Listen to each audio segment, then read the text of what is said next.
independent public transport expert who has made submissions to the Commission. Good evening to you and thank you for talking to us. I mean, ultimately, as you saw in that package there, this is about economic participation, isn't it? It's about economic participation by both the commuters who need transport to get to and from work, and economic participation by the providers of the services, especially the taxi industry.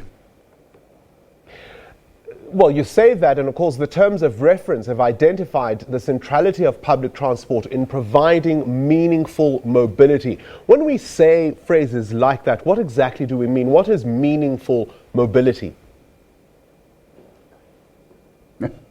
It's a very good question. I would say that for the majority of people, the most meaningful mobility is to be able to get to and from work and earn a living. But it means much more than that. In cities around the world, we find that mobility is provided by an integrated public transport network so that it's easy to get from point A to point B. It's not always that easy for residents of South African cities to get from point A to point B. And so meaningful, it rather depends on what you are hoping to use the transport for. Because, I mean, road and rail-based public passenger transport, that's really where the problems lie, is it not? It certainly is at the moment, yes. Metro Rail is going through a great deal of difficulty. It's not altogether clear quite why there has been so much vandalism, especially in the Western Cape, but it is certainly happening. Cable theft, coaches being burnt and so on. Some of it may well be because of the frustration of commuters, trains being cancelled or just being held up and so on. There does seem to be a little more to it, though, but what it does mean is that this essential element of our urban public transport system really is not contributing in the way that it should be. Well, let's break down some of the key challenges, particularly if you think about taxis, for example, taxi associations, the competition for routes. There were subsidies that were promised to the industry as far back as when Ndebele was the Minister of Transport. Where are we with that? And do the taxi associations have genuine grievances to put on the table? I think they most certainly do have a genuine grievance. The promises go back even further. They go back to Minister Mak Maharaj, and there have been constant references to we'll set up a committee or a working group and we'll look into this. But 20-odd years later, there's still no sign of subsidy for the taxi, and yet it carries now something like 70% of all public transport users, and most of those are commuters who are going to and from work.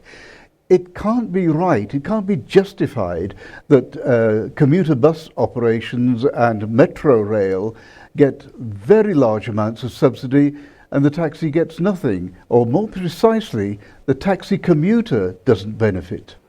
But on the other hand, we've seen resistance to innovations. If you think of the fight, for example, between meter taxis and e-hailing services, one has to look at it from the other side and ask, what are the structural features impeding effective competition in the sector?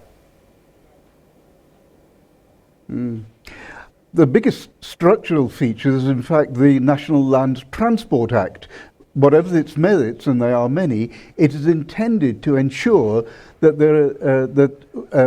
there is no competition on the road. You apply for an operating license and it's granted according to whether you're a member of a taxi association or indeed whether you're a large bus company like Putco. But it's called regulated competition. And for all practical purposes, regulated competition isn't really competition at all. So we have a strictly regulated system, in theory at least, although in practice, of course, it's not very well enforced. I mean, you talk about regulation and the issuing of operating licenses to operators within the industry. Now, that is meant to be the function of the National public transport regulator, but we're seeing it being done by provincial regulatory authorities, and yet the municipalities also have a role to play in this. They are the immediate planning authorities responsible for the implementation of integrated plans, and yet there's often delays, there's huge backlogs. Where are we on this, and who's not doing what they're supposed to be doing? That's very true. The operating licenses are issued by the provincial regulatory entities. The National Public Transport Regulator does have a limited role to play, but it's mainly at provincial level. But the planning for integrated public transport takes place at city level. So we have a complicated situation in which a potential taxi operator, for example, makes an application to the provincial entity, which then has to refer it to the municipality, the metro, like Cape Town or Joburg or eThekwini, and then it has to wait for that city to respond and give it its view as to whether the application should be allowed or not.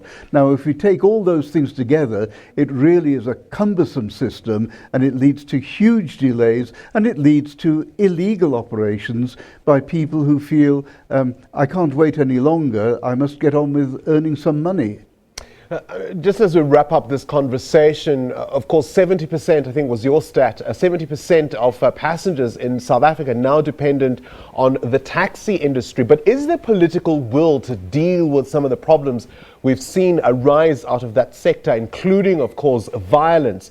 We've seen a number of taxi ranks being shut down, threats to do so from Gauteng to the Western Cape. Is there political will to deal with the taxi industry? And some might say, why even promise them subsidies when so many of the passengers, so many of the commuters they transport are unsafe? Those are all very good points. Is there political will? I have to say, probably not collectively. The problems of violence really stem from problems of competition, and that in turn stems from illegal operations. Now, if illegal operators were taken off the road, if their vehicles were impounded effectively, not just for 24 hours or so, then it would begin to restore an order to the system that we don't now see. However, it's a brave politician who risks being accused of stimulating or fomenting taxi violence.